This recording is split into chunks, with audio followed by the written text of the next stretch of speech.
ආයුබෝවන් සියලු දෙනා. අදත් අපි ඔයගොල්ලෝ හමුවට ආවා. ඊනේ තාක්ෂණ වේදේ විදුලි ඒකකේ 13 ශ්‍රේණියේ විශේෂයෙන් අර මම කියවා ප්‍රධාන වැදගත්ම කොටසක් වන බ්‍රහ්මක විදුලි යන්ත්‍ර සම්බන්ධයෙන් කරන වීඩියෝ මාලාවේ තවත් ඉතාම වැදගත් වීඩියෝ එකක් ඔබ හමුවට අරගෙන අද අපි විශේෂයෙන් කතා කරන්න බලාපොරොත්තු වෙනවා. දැන් මෙච්චර දවස් ඔයගොල්ලන්ට මතකයි අපි තනිකලා පේරණ මෝටර කතා කළා, ඊට පස්සේ සරල ධාරා මෝටර ගැන කතා කළා. අද අපි කතා කරන්නේ මේ තෙකලාම් මෝටර සම්බන්ධයෙන් අපි කියනවා 3 phase මෝටර කියලා. තෙකලාම් පේරණ මෝටර සම්බන්ධයෙන් ඒක තෙකලාම් මෝටර ගත්තාම ප්‍රධාන වශයෙන් වර්ග දෙකක් තියෙනවා. එකක් තමයි මේ 3 phase ඉන්ඩක්ෂන් මෝටර කියන්නේ. අපි කියනවා තෙකලා පේරණ මෝටර, එහෙම නැත්නම් අසම මුහුර්තක මෝටර කියලා. අනිත් වර්ගය තමයි ඕලන මේ මෙතන බලා ගන්න පුළුවන්. අපි කියනවා තෙකලා සම මුහුර්තක මෝටර, සින්ක්‍රොනස් මෝටර. ඒතකොට විශේෂයෙන් මේ 3 phase මෝටරයක් ගත්තාම වැදගත්ම කාරණේ තමයි කර්මාන්තමය පැත්තේ මේවා ගෙවල් වල භාවිතය බොහොම අඩුයි. ගෙවල් වල භාවිතයට වඩා අපි කියන ඉන්ඩස්ට්‍රියල් යූසේජ් කර්මාන්ත භාවිතයට තමයි ඉතා වැඩිපුරම භාවිතා කරන්නේ. ඒතකොට කර්මාන්තමය භාවිතයේදී බහුලව භාවිතා වෙනවා. මේකේ තියෙන විශේෂත්වය තමයි කලා තුනකින්. ඒ කියන්නේ සජීවී රැහන් තුනක් අපි දන්නවා තෙකලා සැපයුමක තියෙනවා. පළවෙනි L1, L2, L3 කියලා. ඊට පස්සේ උදාසීන රැහනත් එක ගත්තාම ඒතකොට ඒ සාපේක්ෂව සජීවී රැහන් තුනක් තියෙනවා. එතකොට ඔය සජීවී රැහන් තුන ලබා දෙන්න මේකේ වෙන වෙනම දඟර තුනක් තියෙනවා. එතකොට අපි දන්නවා අංශක 120ක කලා වෙනසක් සහිතව තමයි ඔය බේස් ඇන්ගල් එක. අපි කියන 3 බේස් වල බේස් ඇන්ගල් කියලා කලා දෙකක් ගත්තොත් එක කලාවක සිට අනිත් කලාවේ බේස් ඇන්ගල් එක බැලුවොත් එimhe අංශක 120ක වෙනසක් තියෙනවා. එතකොට ඔන්න ඔය අංශක 120ක වෙනසක බේස් ඇන්ගල් එකක් තියෙන බේස් තුන අර වයින්ඩින් තුනට අපි ලබා දෙනවා ප්‍රධාන වශයෙන් ආකාර දෙකකට. එතකොට ඕනෑම දෙකලා උපකරණයක් ගත්තොත් මෝටරයක්, ට්‍රාන්ස්ෆෝමරයක්, ඒ වගේ ඕනිම එකක් ගත්තොත් දඟර අපිට සකස් කරන්න පුළුවන්, සැපයුමට සම්බන්ධ කරන්න සකස් කරන්න පුළුවන් ක්‍රම දෙකක් තියෙනවා. එකක් තමයි අපි කියන ස්ටාර් කනෙක්ෂන් එක, තරු ආකාරයේ සම්බන්ධය. අනිත් තමයි ඩේටා කනෙක්ෂන් එක, දැල්ල ආකාරයේ සම්බන්ධය. එතකොට මේ මෝටර විශේෂයෙන් ස්ටාර් කනෙක්ෂන් එකට ඩේටා කනෙක්ෂන් එකට සම්බන්ධ කරන විදිහ අපි කතා කරනවා ඉතින්. ඊට අමතරව ඒ කනෙක්ෂන් එකේදී ලබා ගන්න දඟරවට ලැබෙන වෝල්ටේජතාව, ලබා ගන්න ධාරාව, ඒ සියල්ල ගැන කතා කරනවා. ජවය ගැන විශේෂයෙන් කතා කරනවා. මොකද හේතුව මේ 3 phase මෝටර ගැන විශේෂයෙන් වැඩිපුරම කතා වෙන නිසා. ඊට අමතරව විශේෂයෙන් බැලුවොත් එහෙම ඕගලන්ට දැන් මේ මෝටරේ බැලුවොත් එහෙම ඕගලන්ට පේනවා බොහොම සැහැල්ලුයි. හැබැයි ජවයෙන් ගත්තොත් එහෙම අපිට හිතන්නවත් බැරි තරම් ලොකු ජවයක් සාමාන්‍ය තෙකලා මෝටර වල තියෙන විශේෂත්වයත් ඒකයි. මෝටරේ ගොඩක් පොඩි වුණාට ලොකු ජවයක් තියෙනවා. මොකද හේතුව අර මම කිව්වා අංශක 120ක කලා වෙනසක් සහිත සප්ලයි. අපි කියනවා බේස් වයර් සජීවී රැහන් තුනකින් සැපයුම සම්බන්ධ වෙනවා. ආයේ එතකොට ස්ටාර්ටින් වයින්ඩින්, රනින් වයින්ඩින්, අරෝමේ මොකුත් නැහැ. කෙලින්ම මේන් වයින්ඩින් තුනක් තියෙනවා. එක බේස් එකට එක ගන්න. ඒකට අර සැපයුම දුන්නා මෙයා අපිට බොහොම පහසුවෙන් විශාල ජවයක් ආරම්භක ව්‍යවර්තයක් සහිතව භ්‍රමණය කර ගන්න පුළුවන්. ඒකෙන්ද බහුලව මේගොල්ලෝ භාවිතා කරනවා ප්‍රධාන වශයෙන් කර්මාන්තමය භාවිතයේදී වතුර මෝටර වලට ගොඩක් වෙලාවට වතුර මෝටර වලට පාවිච්චි කරනවා. ඊට පස්සේ සම්පීඩන යන්ත්‍ර අපි කියනවා කම්ප්‍රෙෂර් කියලා. කර්මාන්ත ශාලාවල තියෙන සම්පීඩන යන්ත්‍ර, ජල පොම්ප, ඒ වගේ දේවල් වලට බහුලව භාවිතා කරනවා. එතකොට මේ 3 phase ඉන්ඩක්ෂන් මෝටර එක ගත්තොත් මේක අපි කලින් කතා කරපුවා જાතිය ලේන කුඩු ආකාරයේ ප්‍රමුඛ තියෙන එක වර්ගයක් තියෙන එක තමයි බහුලව භාවිතයේ තියෙන්නේ. ඒ කියන්නේ එතුම් රහිත ප්‍රමුඛයක් කියලා අපි කියනවා. තවත් තියෙනවා මේකේ එතුම් සාහිත්‍ය ප්‍රමුඛ තියෙන වර්ගෙකුත්. ඒකෙන් දැන් අපි කතා කරන්නේ මේ 3 phase ඉන්ඩක්ෂන් එතුම් රහිත, ඒ කියන්නේ ලේන කුඩු ආකාරයේ ප්‍රමුඛයක් භාවිතා වෙන මෝටරයක් ගැන. ඉතින් අපි ඉදිරියේදී බලමු කොහොමද ඩේටා කනෙක්ෂන් එක දාන්නේ. ඩේටා කනෙක්ෂන් එකේ පරිපස්සකස්ම කොහොමද, ඊට පස්සේ ස්ටාර් කනෙක්ෂන් එකේ පරිපස්සකස්ම කොහොමද, මේ විදිහට සකස් කළා මෙයා සම්බන්ධ කරන්නේ කොහොමද පැනල් එකට, ඊට පස්සේ මේ මෝටරේ ගමන දිශාව මාරු කරන්නේ කොහොමද, මේ සියලු දේවල් ගැන බලමු. ඊට අමතරව විශේෂයෙන් ගන්නා ජවය විශේෂයෙන් වැදගත් වෙන්නේ ඒක කැල්කියුලේෂන් වලදී. මේවට අදාළ න්‍යායාත්මක සමීකරණ ගොඩක් තියෙනවා. ඒ සියල්ලම නම් අපිට මතක් කරන්න බැරි වෙයි. නැතත් සුළු වශයෙන් හරි අපි උත්සාහ කරනවා ඒ කරුණු මතක් කරන ගමන් විශේෂයෙන් මේ ප්‍රායෝගික තලයේ මේ මෝටර ක්‍රියාත්මක කරන විදිය ගැන පූර්ණ දැනීමක්, නිවැරදි දැනීමක් ඔබට ලබා දෙන්න.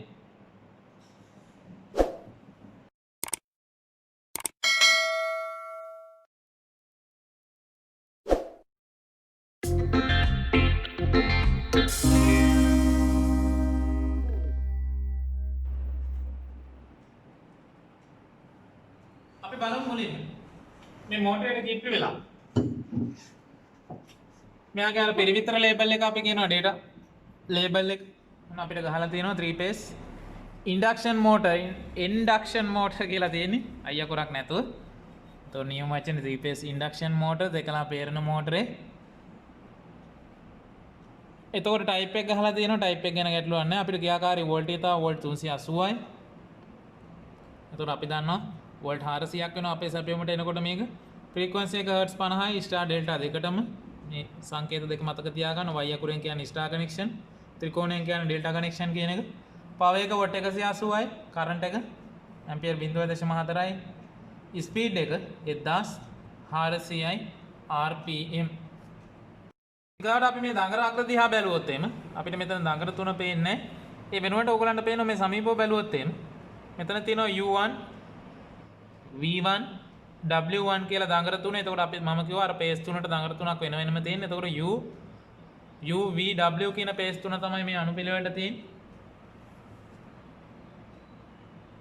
ඊට පස්සේ ඒවැම end point ටික දැන් මෙතන ඔයගලන්ට පේනවා මේ u1 ගේ end එක u2 මෙතන තියෙන. එතකොට අපිට හිතුව හැකි මෙන්න මේ දෙන්න එක දඟරයක්. ඊට පස්සේ v1 ගේ end එක මෙතන v2 තියෙනවා. එතකොට මේ දෙන්න අපිට හිතුව හැකි එක දඟරයක් කියලා. මෙන්න මේ දෙන්න. ඊගාවට මෙතන w1 w2 මෙතන තියෙනවා. එතකොට අපිට හිතාගත්ත හැකි මේ රතු පාට අග්‍ර දෙක තව දඟරයක් කියලා. අපි ඔක නිශ්චිතවම බලමු. මල්ටිමීටර එකක් පාවිච්චි කරලා. එතකොට අපිට පහසුයි. මල්ටිමීටර ගැන අපි වීඩියෝ කීපයක් කළා. ඒක නිසා මම හිතන්නේ ඔබට දැන් හොඳ දැනුමක් තියෙනවා මල්ටිමීටර භාවිතය ගැන. මල්ටිමීටර අපි ඕම් ස්කේල් එකට දාගෙන මැනලා බලමු දැන් අර අපිට හිතිච්ච දේ හරිද කියලා. මම මුලින්ම ගන්නවා මෙන්න මේ රතු පාට අග්‍ර දෙක එක දඟරයක් කියලා හිතාගෙන ඔන්න ප්‍රතිරෝධය මනින්. ඔයගොල්ලන්ට පේනවා ඇති මල්ටිමීටර තිරයක් දැන්. බලන්න ඔන්න රතු පාට අග්‍ර දෙකත් එක්ක දඟරේ ප්‍රතිරෝධය ඕම් 456. එහෙනම් රතු පාට අග්‍ර දෙක ඔන්න එක දඟර. ඊට පස්සේ මම ගන්නවා කහ පාට අග්‍ර දෙක. ඕම් 454යි ආසන්න වශයෙන් අර අගේට කිට්ටු ගානක් තියෙනවා. පොඩි අඩුවක් තියෙනවා. ඊට පස්සේ කොළ පාට අග්‍ර දෙක ඕම් 460ක අගයක් අපිට පෙන්වනවා. එතකොට 450 සාමාන්‍ය අගය ගත්තොත් 455ක විතර වගේ අගයක් මේ හැම දඟරයකම අපිට තියෙනවා. සාමාන්‍ය මේ තෙකලා මෝටර එක මේ දඟරවල ප්‍රතිරෝධය පුළුවන් තරම් එකම ගේජ් එකේ කම්බි වලින් එකම පොට ගානක් ඔතලා තියෙන්නේ. ඒකෙන් හින්දා ගොඩක් වෙලාවට ප්‍රතිරෝධය වෙනස් වෙන්නේ නැහැ. දඟර තුනෙන් බැලුවොත් ඊටාම ආසන්න වශයෙන් සමාන අගයන් තුනක් තියෙනවා. අපිටත් එතකොට 455 කියන අගය අපිට හිතා ගන්න පුළුවන්. එතකොට එහෙනම් මේ රතු දෙක එක වයින්ඩින් එකක අග්‍ර කහ දෙක අනිත් වයින්ඩින් එකේ කොළ දෙක අනිත් වයින්ඩින් එකේ. ඊට පස්සේ ස්ටාර් කනෙක්ෂන් ඩෙල්ටා කනෙක්ෂන් දාගන්නේ කොහොමද කියන පරිපථ සටහන ගැන අපි විශේෂයෙන් බලන්න ඕනි. මොකද හේතුව ওই පරිපථ සටහන ගැන අවබෝධයක් නැතුව අපිට මේ නිකන් දඟර අග්‍ර ටික ආවයි කියලා අපිට බෑ ස්ටාර් කනෙක්ෂන් වත් ඩෙල්ටා කනෙක්ෂන් වත් දාගන්න. මම ওই පරිපථ සටහන ටික පොතේ ඇඳලා විශේෂයෙන් අර තියරි න්‍යායාත්මක කරුණු ගැන වැඩි අවබෝධයක් ලැබිච්ච නැති දරුවෝ ඉන්නවා නම් ඒගොල්ලන්ට පහසුවක් වෙන්න. ඒක මම පොඩ්ඩක් මෙතනදී මතක් කරලා ඊට පස්සේ පෙන්නන්නම් මේක ස්ටාර් කනෙක්ෂන් එකෙන් කොහොමද ක්‍රියාත්මක කරවන්නේ කියලා. දැන් ඔන්න දඟර සැකස්ම මම ඇඳලා ඔයගොල්ලන්ට පේනවා මේ පළවෙනි දඟරේ මම කිව්වා u1 u2 කියලා දාලා තියෙනවා. එතකොට කහ පාට වර්ණයෙන් තමයි ඒකේ අග්‍ර දෙක දීලා තියෙන්නේ. ඊට පස්සේ දෙවෙනි දඟරේ v1 v2 කියලා අග්‍රනාම කරලා තියෙනවා කොළ පාට වර්ණයෙන්. තුන්වෙනි දඟරේ රතු පාට වර්ණයෙන් w1 w2 කියලා අග්‍රනාම කරලා තියෙනවා. එතකොට අර ඔයගොල්ලන්ට අර මම මැනලා පෙන්නුවේ ඔන්න ඔය දඟරවල ඒ ටර්මිනල් වල අග්‍ර අතර ප්‍රතිරෝධය තමයි මැනලා පෙන්නුවේ. එතකොට මේක ස්ටාර් කනෙක්ෂන් ඩෙල්ටා කනෙක්ෂන් දා ගන්නකොට සාමාන්‍යයෙන් ස්ටාර් කනෙක්ෂන් එකේ කියන්නේ තරු ආකාරයට හදනකොට අපි කරන්නේ මේ දඟර තුනේම එක්ක අපිට පුළුවන් ආරම්භක ලක්ෂ තුන. ඒ කියන්නේ මේකේ නම් u1 v1 w1 කියන තුන් දෙනා එකතු කරලා එතනට උදාසීන අග්‍රය දෙන්න. ඒ කියන්නේ මේ තුන් දෙනා මේ විදිහට එකතු කරලා එක තැනකට අරගෙන u1 v1 ට එකතු කරනවා v1 w1 ට එකතු කරලා එතනට උදාසීන අග්‍රය දෙනවා. ඊට පස්සේ U2ට V2ට W2ට මොකද කරන්නේ? පළවෙනි සජීවී රැහැන, දෙවෙනි සජීවී රැහැන, තුන්වෙනි සජීවී රැහැන දෙනවා. එහෙම නැත්නම් අපිට පුළුවන් ආරම්භක ලක්ෂ 3 වෙනුවට අවසාන ලක්ෂ 3 එකතු කරන්න. ඒ කියන්නේ U2 V2 W2 එකතු කරලා තනි වයර් එකක් විදිහට එකතු කරගෙන තනි සංඛ්‍යාවක් විදිහට මූට්ටුවක් විදිහට එකතු කරගෙන එතන නිව්ට්‍රල් එක දෙනවා. U1ට V1ට W1ට L1 L2 L3 කියන සජීවී රැහැන් තුන දෙනවා. දැන් ඔන්න බලන්න මේ සාමාන්‍ය මේ ඩේටා කනෙක්ෂන් එකේ සැකස්ම අපි අර තියරි උගන්වනකොට අඳින ක්‍රමේ දැන් බලන්න මේ තියෙන මගේ පළවෙනි දඟරේ මෙයා දෙවෙනි දඟරේ මෙයා තුන්වෙනි දඟරේ. එතකොට ඕගලන්ට පේනවා මේකේ U1 කියන්නේ ස්ටාර්ටින් පොයින්ට් එක U2 කියන්නේ එන්ඩ් පොයින්ට් එක පළවෙනි දඟරේ V1 ස්ටාර්ටින් එක V2 එන්ඩ් එක දෙවෙනි දඟරේ W1 ස්ටාර්ටින් එක W2 එන්ඩ් එක තුන්වෙනි දඟරේ. මම කරගෙන තියෙන බලන්න මෙතන U2 V2 W2 කියන එන්ඩ් පොයින්ට් තුනම එකතු කරලා එක ලක්ෂයක් හදාගෙන එතනට උදාසීන වයර් එක දීලා තියෙනවා නියුට්‍රල් එක. සාමාන්‍යයෙන් මේ දඟරවල ප්‍රතිරෝධය හරස්කඩ විස්කම්භය සියල්ල සමානයි නම් මෙතන මෙන්න මේ තුන් දෙනා එකතු වෙන පොයින්ට් එක බිඳුවක් බවට පත් වෙනවා නිකම්. සාමාන්‍ය ක්‍රමේ හැබැයි අපි යා නිකන් තියන්නේ එකතු කරලා එතනට උදාසීන අග්‍රය සම්බන්ධ කරනවා. එතකොට අර අපි කියනවා ප්‍රොපර් ග්‍රවුන්ඩ් එකක් කියලා. නිවැරදිව නිව්ට්‍රල් එක මෙතන සම්බන්ධ වුණාම එයා බිඳුවට එනවා. එතකොට ඊට සාපේක්ෂව අපිට දැන් මෙතන U2 V2 W2 එකතු කරලා එකතු වෙනකට අරගෙන එතනට නිව්ට්‍රල් එක දුන්නා. ඊට පස්සේ U1ට L1 එක දුන්නා පළවෙනි සජීවී රැහැන. ඊට පස්සේ V1ට L2 එක දුන්නා. W1ට L3 එක දුන්නා. ඔන්න අපි ස්ටාර් කනෙක්ෂන් එක සම්බන්ධ කරන විදිහ දැන් බලමු අපි මෙතන මේ පරිපස්ස සැකස්ම කොහොමද කරන්නේ කියලා. දැන් ඔයගලන්ට පේනවා මෙතන U1 තියෙනවා V1 තියෙනවා W1 තියෙනවා. මම කරන්නේ එන්ඩ් පොයින්ට් තුන ගන්නවා U2 V2 W2 මේ විදිහට තනි වයර් එකකට එකතු කරනවා. එකතු කරලා එතනට උදාසීන අග්‍රය සම්බන්ධ කරන ඔන්න ඔයගලන්ට පැහැදිලි. U2 V2 W2 එකතු කළා U2 V2ට V2 W2ට එකතු කළා මොකද කළේ එතන නියුට්‍රල් එක දුන්නා. ඊට පස්සේ සජීවී රැහැන් තුන U1ට L1 එක දෙනවා V1ට L2 එක දෙනවා W1ට L3 එක දෙනවා. ඔන්න ස්ටාර් කනෙක්ෂන් එක ප්‍රැක්ටිකලි දාගන්න විදිය මේ තියෙන තියරි වලදීනේ. මෙතන සටහනේ අපිට තියෙන්නේ තියරි වලදී අපි ඇඳලා කතා කරන විදිය. එතකොට නම් අපිට ඇත්තටම තරුවක් වගේ පේනවා. හැබැයි ප්‍රැක්ටිකලි අපිට ඔක තරුවක් වගේ කරන්න බෑ.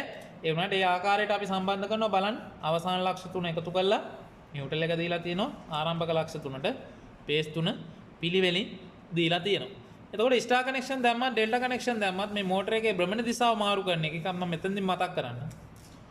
ඕනෑම කලා දෙකක් මාරු කිරීමෙන් කලා රැහැන් දෙකක් උදාහරණයක් විදිහට අපි ගත්තොත් මම මෙතන L1 නිශ්චලව තියෙද්දි L1 සහ L3 මාරු කරනවා. L3 මෙතනට ගේනවා L1 මෙතනට ගෙනියනවා. එතකොට මොකද වෙන්නේ? භ්‍රමණ දිශාව මාරු වෙනවා. එක කලා රැහැනක් ස්ථාවර තියෙද්දි කලා රැහැන් දෙකක් වෙනස් කරපු ගමන් මොකද වෙන්නේ?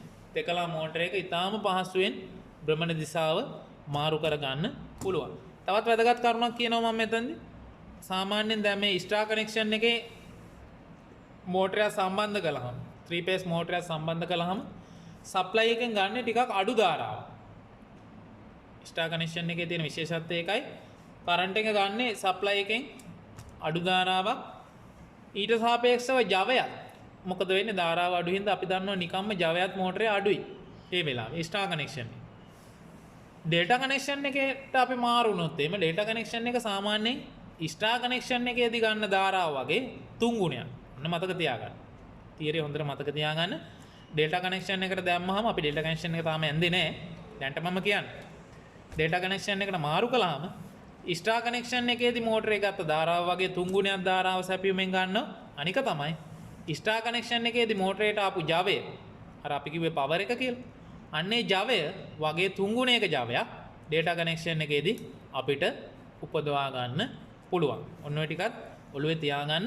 දැන් අපි බලමු කොහොමද මෝටර එක ස්ටාර් කනෙක්ෂන් මේ තෙකලා සැපයුමට සම්බන්ධ කරන්නේ. සම්බන්ධ කළා මේ පැනල් එකට දෙන්නේ. ඊට පස්සේ ක්‍රියාකාරී වෝල්ටීයතාව, ක්‍රියාකාරී ධාරාව, ජවය ඒ ටික මැනගන්නේ කොහොමද? ඊට පස්සේ අපි බලමු භ්‍රමණ දිශාව මාරු කරන්නේ කොහොමද කියලා. හරි. දැන් අපි බලමු ස්ටාර් කනෙක්ෂන් එකට කොහොමද දාගන්නේ කියලා. ඔයගලන්ට පේනවා සමීපව බැලුවොත් මෙතන තියෙනවා අර දඟරවල අවසාන අග්‍ර තුන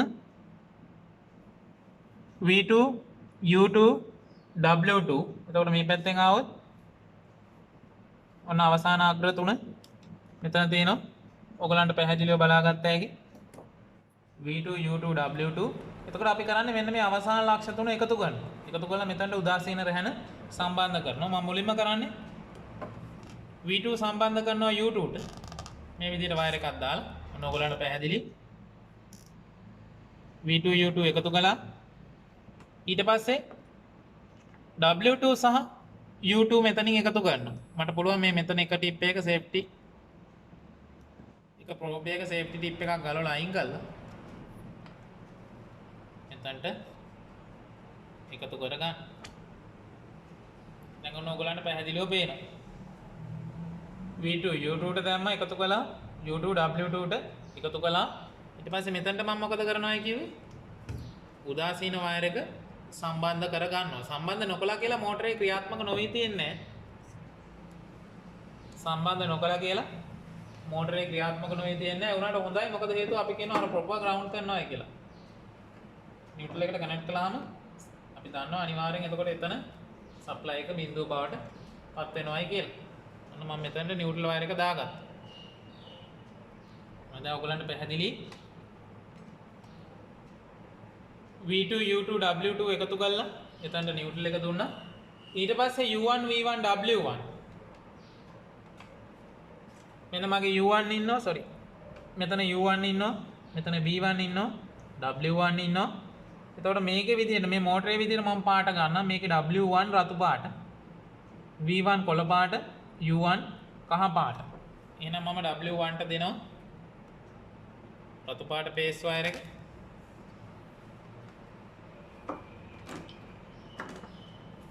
W2 ට දෙනවා කොළ පාට එක.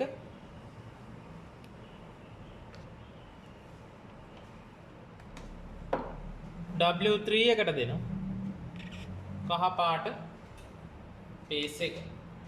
දැන් එතකොට ඔන්න පළවෙනි පේස් එක රතු පාටින් ආවා. දෙවෙනි පේස් එක කොළ පාටින් ආවා. මම මේ අනිත් ටික පොඩ්ඩක් අයින් කරගන්නවා ඔයගලන්ට පහසුවෙන් බලන්න ඕන නිසා.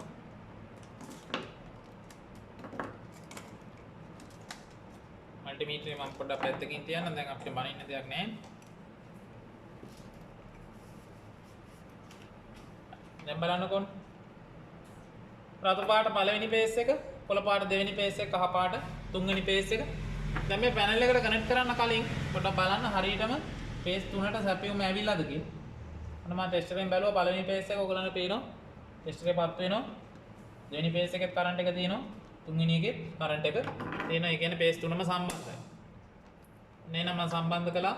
පළවෙනි පේස් එක U, දෙවෙනි පේස් එක V,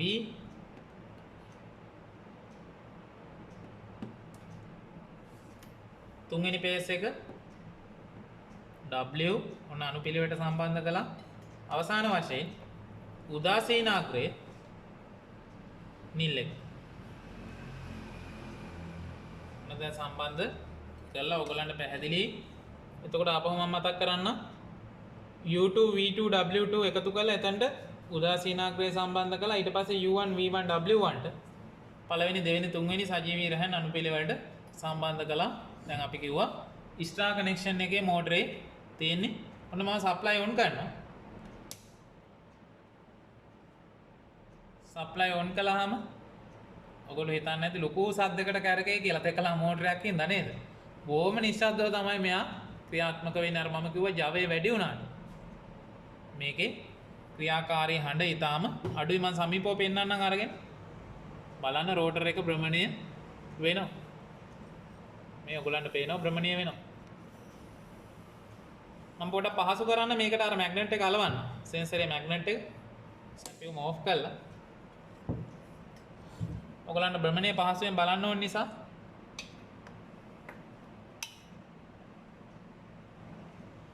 දැන් බලන්න මම මේ එක්සෙල් එකට මැග්නට් එක සම්බන්ධ කළා. ඔයගලන්ට භ්‍රමණය පහසුවෙන් බලා ගන්න ඕනේ හින්දා. ඊට පස්සේ මම ඔන්න සප්ලයි ඔන් කරනවා. ඔන් කරනකොට බලන්න ඔන්න සප්ලයි ඔන් වුණා. ඔයගලන්ට පේනවා කිසියම් දිශාවකට භ්‍රමණය වෙනවා. ඔය ගමම අපි බලමු දැන් අර අනිත් මෝටර වගේ ඔයගලන්ට ඇහෙනවා සද්දයක් නිකන් නොඇහෙන ගාන. ඕම හෙමින් බොහොම නිශ්ශබ්දව ක්‍රියාත්මක වෙන්නේ. මෝටරේත් බොහොම පොඩි. හැබැයි ජවය ගත්තොත් අපි කතා කරපු අර මෝටර ඔක්කොටම වඩා ලොකු ජවයක් මෙයාගේ තියෙනවා මේ මෝටරේ පොඩි වුණාට. මොකද මම කිව්වා පේස් තුනක් සම්බන්ධ වෙනවා ප්‍රධාන වශයෙන් සජීවී රැහැන් තුනක් සම්බන්ධ වෙනවා.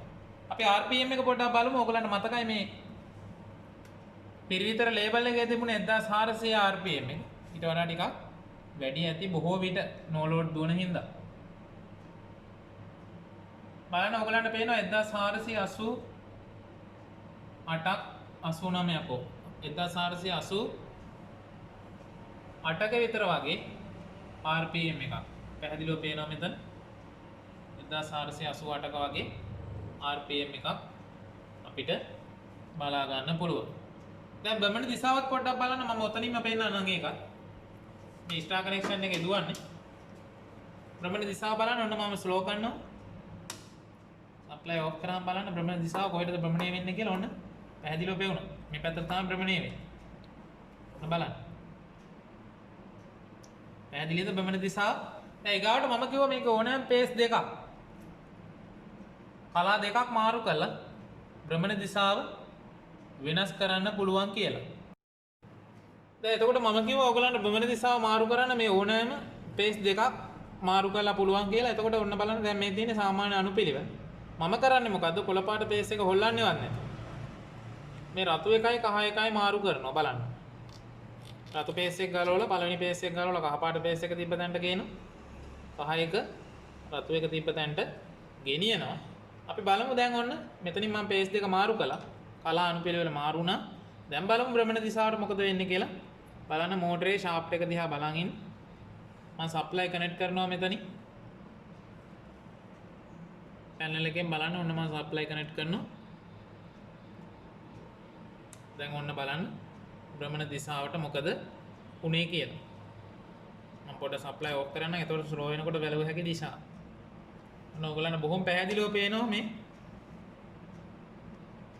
ඊටාම පහසුවෙන් පේස් දෙකක් මාරු කරපු ගමන් එක්කෙනෙක් නිශ්චලව තියලා දෙපැත්තේ දෙන්නෙක් මාරු කරපු ගමන් මොකද වෙන්නේ?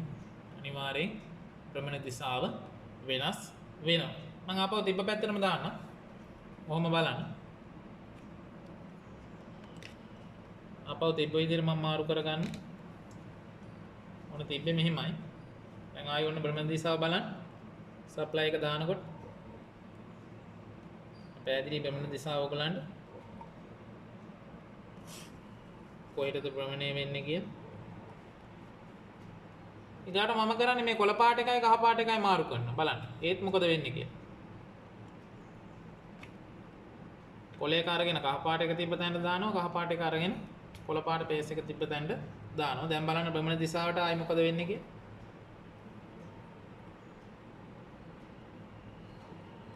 ඔයගලන්ට පේනවා භ්‍රමණ දිශාව මාරු වීමකට ලක් වෙලා තියෙනවා. පැහැදිලිව පේනවා ඇති. අපව මම තිබ්බ විදිහටම ගන්නවා. මම දැන් ආපහු තිබ්බ විදිහටම ගන්නවා. ඔයගලන්ට මතකයි තිබ්බ විදිහ. දැන් ඔයගලන්ට පැහැදිලි ඇති එතකොට භ්‍රමණ දිශාව කොහොමද මාරු කරගන්නේ කියලා. එක කලාවක් නිශ්චලව තියෙද්දි කලා දෙකක් මාරු කරපු ගමන් මොකද වෙන්නේ? භ්‍රමණ දිශාව මාරු වෙනවා. ඒතකොට තීපේස් මෝටර එක භ්‍රමණ දිශාව මාරු කරන්න හරිම ලේසි. කලාව මාරු කරන්න විතරයි තියෙන්නේ. කලා දෙකක් මාරු කරපු ගමන් භ්‍රමණ දිශාව සම්පූර්ණ වෙනස් කරගන්න පුළුවන්. ඊට පස්සේ අපි බලමු විශේෂයෙන් ඊට කලින් පොඩි දෙයක් මතක් කරන්න ඕනේ විශේෂයෙන්. ඔයගොල්ලෝ අහලත් ඇද්ද 3 phase motor එකකට කනෙක්ෂන් දෙනකොට ඒ කියන්නේ phase තුන සම්බන්ධ කරනකොට අනිවාර්යෙන් කලා අනුපිළිවෙල බලනවායි කියලා. ඔන්න ඕක ඉතාල වැදගත්. ඕගොල්ලෝ මතක තියාගන්න. ඕගොල්ලන්ටම පැහැදිලි දැන් කලා අනුපිළිවෙල මාරු වුණොත් මොකද වෙන්නේ? භ්‍රමණ දිශාව අනිවාර්යෙන් මාරු වෙනවා. ඕක විශේෂයෙන් දැන් මේ මෝටර එකේදී නිකන් මෝටරයක් විතරක් තියෙන තැනක ඕක ලොකු ගැටලුවක් නෙමෙයි අපිට. අපිට කරගෙන පැත්ත විතරයි මාරුනේ. හැබැයි හිතන්නකෝ වතුර පොම්පයක් කියලා. නේද? එහෙම නැත්නම් ග්‍රයින්ඩින් මැෂින් එකක් මොනවා හරි වී කොටන මැෂින් එකක් කියලා. එතකොට ඒකට අනිවාර්යෙන් වී ටික දැම්ම නම් උඩින් වී ටික දැම්ම නම් ඇඹරිලා යන පැත්තක් තියෙනවා. අපේ අතින් පේස් මාරුනොත් මොකද වෙන්නේ? සාමාන්‍ය ඇඹරෙන පැත්තට ඇතුළට වී ටික ඇදලා ගන්නවා වෙනුවට මොකද කරන්නේ? මෙයා ඇතුළේ ඉඳලා එළියට අර වී ටික තල්ලු කරන්න ගන්නවා. ඒකින්ද විශේෂයෙන් සැලකිලිමත් වෙන්න කලා අනුපිළිවෙල ගැන. බලමු. මෙයාගේ වයින්ඩින් වලට යන වෝල්ටේජ් එක බලා ගන්න. අපිට පුළුවන් එතකොට මෙන්න මේ එක පේස් එකක් පාවිච්චි කරන්න. වෝල්ටේජ් එක කීයද කියලා. එතකොට මේ පේස් තුනෙන් එකකුයි නියුට්‍රල් එකයි එක පාවිච්චි කරලා මෙතන වෝල්ට් මීටරය හරහා AC වෝල්ට් මීටරය හරහා මේ පැනල් එකේ අපිට වෝල්ටීයතාව බලා ගන්න හැකි වෝල්ට් කීයක් ලැබෙනවද කියලා. ඊට පස්සේ අපිට පුළුවන් මේ එක පේස් එකකින් ඇතුළට ගන්න ධාරාව කීයද කියලා බලා ගන්න. එතකොට මම කිව්වා මේවා ප්‍රතිරෝධය එක හා සමාන දඟර උතන්න එකම ගේජ් එක එකම කොට ගන්න. එතකොට ප්‍රතිරෝධය දඟර තුනේම එක සමානයි. එතකොට එකකින් ගන්න ධාරාව හොයාගත්තාම අපිට පුළුවන් මුළු Java හොයාගන්න. ඒකට වෙනම සමීකරණ තියෙනවා අපි ඉස්සරහට බලමු. මේ දේවල් ටිකක් මේ ස්ටාර් කනෙක්ෂන් ඩේටා කනෙක්ෂන් මේ සියල්ල අවසානයේදී තව වීඩියෝ එකක් කරන්න. එතකොට දැන් මෙතන වෝල්ට් මීටරයට අපි සම්බන්ධ කරගන්නවා මේ පේස් තුනෙන් එකකුයි නියුට්‍රල් එකයි. ඊට පස්සේ මේ පළවෙනි පේස් එක මම ඇමීටරය හරහා යවලා බලනවා. ඇම්පියර් කීයක් ගන්නවද කියලා. මුලින්ම මම ඇමීටරයට සම්බන්ධ කරලා පෙන්නන්නම් ඕගොල්ලන්ට. එතකොට මම පළවෙනි පේස් එක මෙතනින් ගලවනවා. ගලවලා ඇමීටරේ එකාග්‍රයකට. මෙතන උපරිම ඇම්පියර් 5ක ධාරාවක් බලන්න පුළුවන්. ඇමීටරේ එකාග්‍රයකට සම්බන්ධ කළා. ඇමීටරේ අනිත් අග්‍රේ මම සම්බන්ධ කරගන්නවා. මෙතනින් ඇමීටරේ අනිත් අග්‍රේ පේස් එකට පළවෙනි පේස් එකට.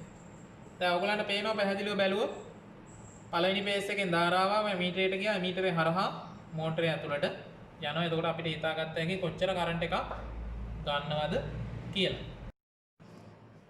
හරි අපි ඇමීටරේ සම්බන්ධ කළා.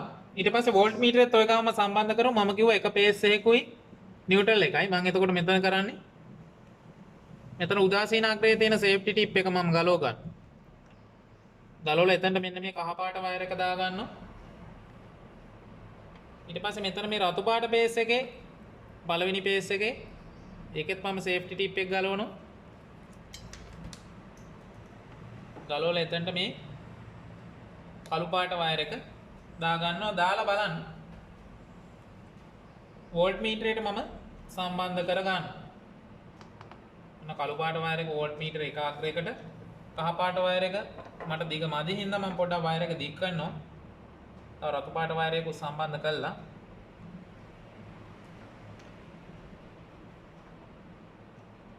කහ පාට වයර් එකට මේ රතු පාට වයර් එකකුත් ඔන්න සම්බන්ධ කළා. නැත්තම් බලයි නේද? කහ වලින් පටන් ගත්තා රතු වලින් ඉවරුනේ කොහොමද කියලා නේද? ඔන්න කහ පාට වයර් එකට මම එකතු කළා. රතු පාට වයර් එකක් එකතු කළා වෝල්ට් මීටරේ අනිත් පැත්තට සම්බන්ධ කළා. දැන් අපිට බලාගත්ත හැකි මේ කහ සහ කළු වයර් වලින් වෝල්ට් මීටරෙන් වෝල්ටීයතා පාඨාංකය කොහොමද මෙයාගේ දඟර වලට එන්නේ?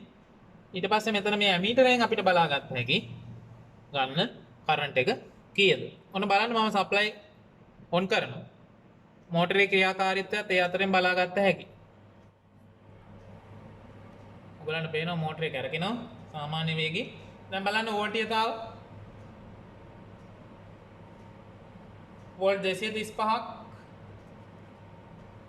අපිට සම්බන්ධ වෙලා තියෙනවා වයින්ඩින් එකට. ඊට පස්සේ මම මෙතනින් ස්විච් කරලා බලනවා ෆන්ක්ෂන් එක. ධාරාව ඇම්පියර් 0.148ක ධාරාවක් ගන්නවා. ඊට පස්සේ Java වෝල්ට් 8.8ක් Java. ඊට පස්සේ අපි බලමු මෙයා ප්‍රේරක විපරයක්ද කියලා. ඔව් ප්‍රේරක විපරයක්. ඒ ඇන්ගල් එක 0.25යි එකක් විතර වගේ වගේක් අපිට ඇවිල්ලා තියෙනවා. ඒතකොට පැහැදිලි ඇති අපි ඔය විස්තර ටික පොඩ්ඩක් ලියා ගමු. මොකද හේතුව අපිට ওই ටික ඉතාම අත්‍යවශ්‍ය වෙනවා. අපි ඊගා වීඩියෝ එකට මේ 3 phase motor data connection එකේ දාති. ඒතර voltage එක මම මේ පැත්තට අරන් ලියන්න. star connection එකේ වෝල්ටීයතාව වෝල්ට්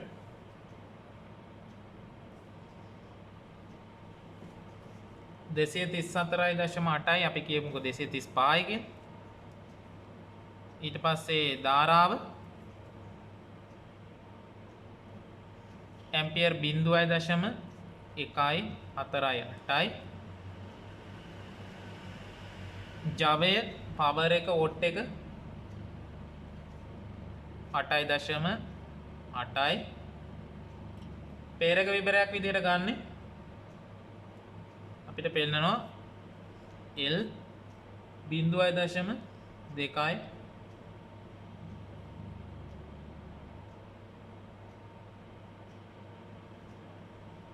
5යි 9ක් විතර වගේ.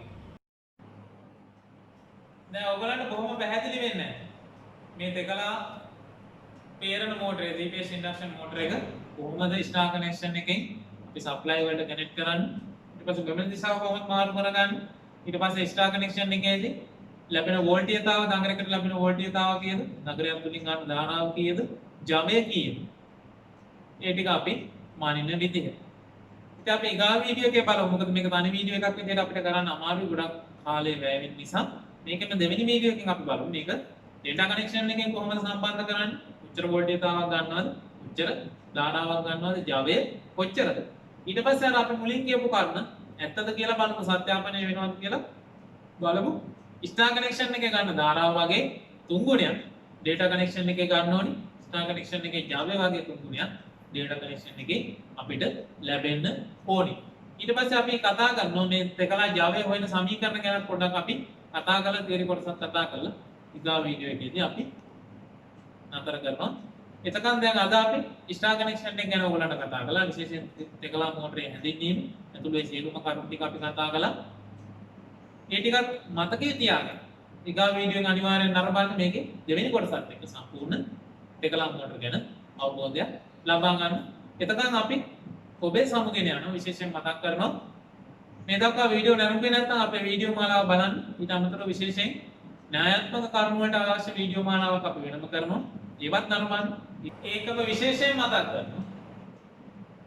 න්‍යායාත්මක කරුණු මුද්‍රිත පිටපත් විදිහට ලබා ගන්න පුළුවන් මට්ටමේ ඉහළ මට්ටමේ PDF වුණු අපේ බ්ලොග් අඩවියේ අපේ නමින් සඳහන් වෙලා තියෙනවා. බ්ලොග් අඩවියට ගිහිල්ලා 12 13 ශ්‍රේණි තාක්ෂණ කියන ලින්ක් එකට යොමු වෙලා. එහෙම නැත්නම් කෙලින්ම අපේ YouTube channel එක හරහා යනවා නම් කෙලින්ම එතන තමයි link එක තියෙන්නේ. එතනින් මේ සටහන උත් අරගෙන මුද්‍රණය කර ගන්නවා නම් එහෙමයි. එහෙම නැත්නම් සටහන් කර ගන්නවා නම් එහෙම.